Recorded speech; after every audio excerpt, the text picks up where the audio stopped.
Berfirmanlah Tuhan kepada Musa, "Pergilah, berjalanlah dari sini, engkau dan bangsa itu yang telah kau pimpin keluar dari tanah Mesir, ke negeri yang telah kujanjikan dengan sumpah kepada Abraham, Ishak dan Yakub.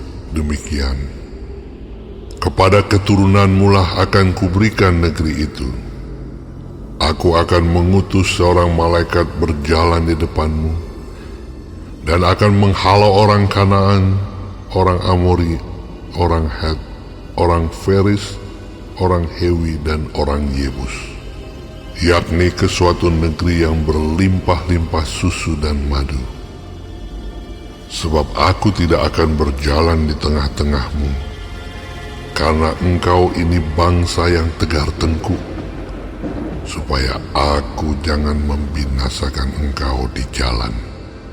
Ketika bangsa itu mendengar ancaman yang mengerikan ini, berkabunglah mereka, dan seorang pun tidak ada yang memakai perhiasannya.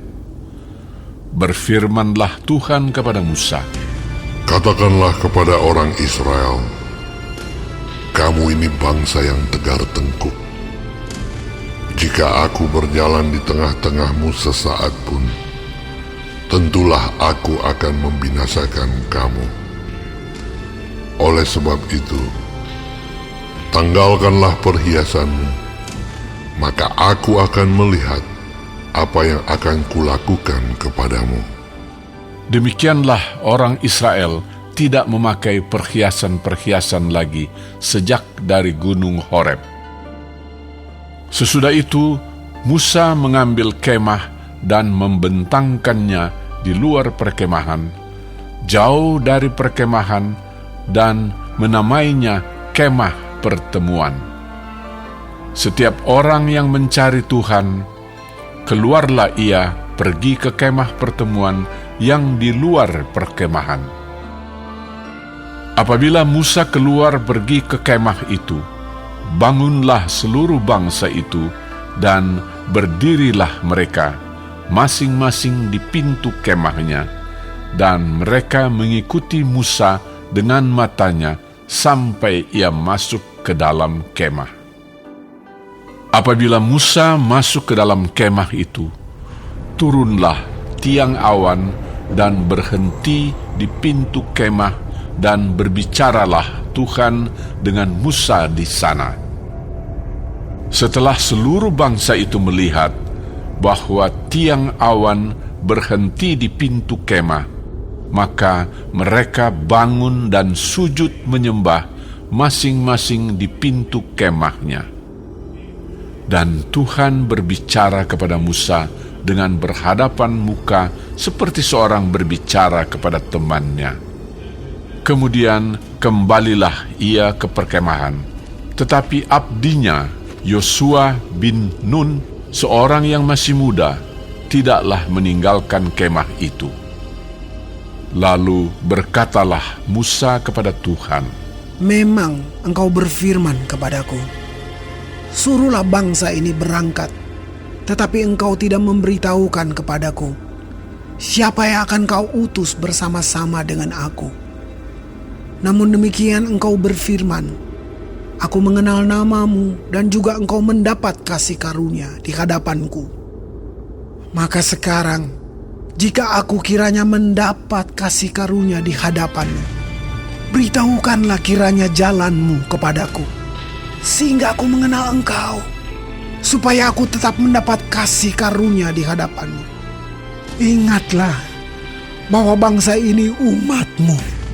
Lalu ia berfirman, "Aku sendiri hendak membimbing engkau dan memberikan ketentraman kepadamu."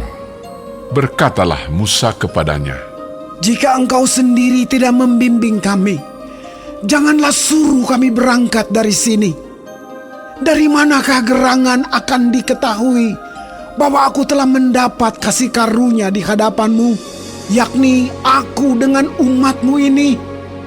Bukankah karena engkau berjalan bersama-sama dengan kami, sehingga kami, aku dengan umatmu ini, dibedakan dari segala bangsa yang ada di muka bumi ini.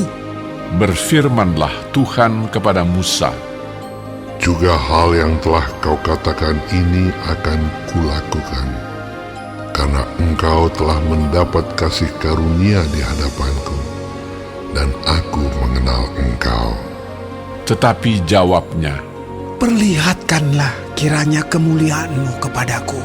tetapi firman-Nya, Aku akan melewatkan segenap kegemilanganku dari depanmu, dan menyerukan nama Tuhan di depanmu.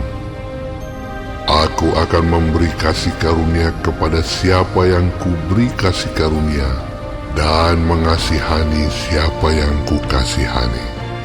lagi firman-Nya, Engkau tidak tahan memandang wajahku, sebab tidak ada orang yang memandang aku dapat hidup. berfirmanlah Tuhan, Ada suatu tempat dekatku, di mana engkau dapat berdiri di atas gunung batu. Apabila kemuliaanku lewat, maka aku akan menempatkan engkau dalam lekuk gunung itu, dan aku akan menudungi engkau dengan tanganku sampai aku berjalan lewat. Kemudian aku akan menarik tanganku, dan engkau akan melihat belakangku, tetapi wajahku tidak akan kelihatan.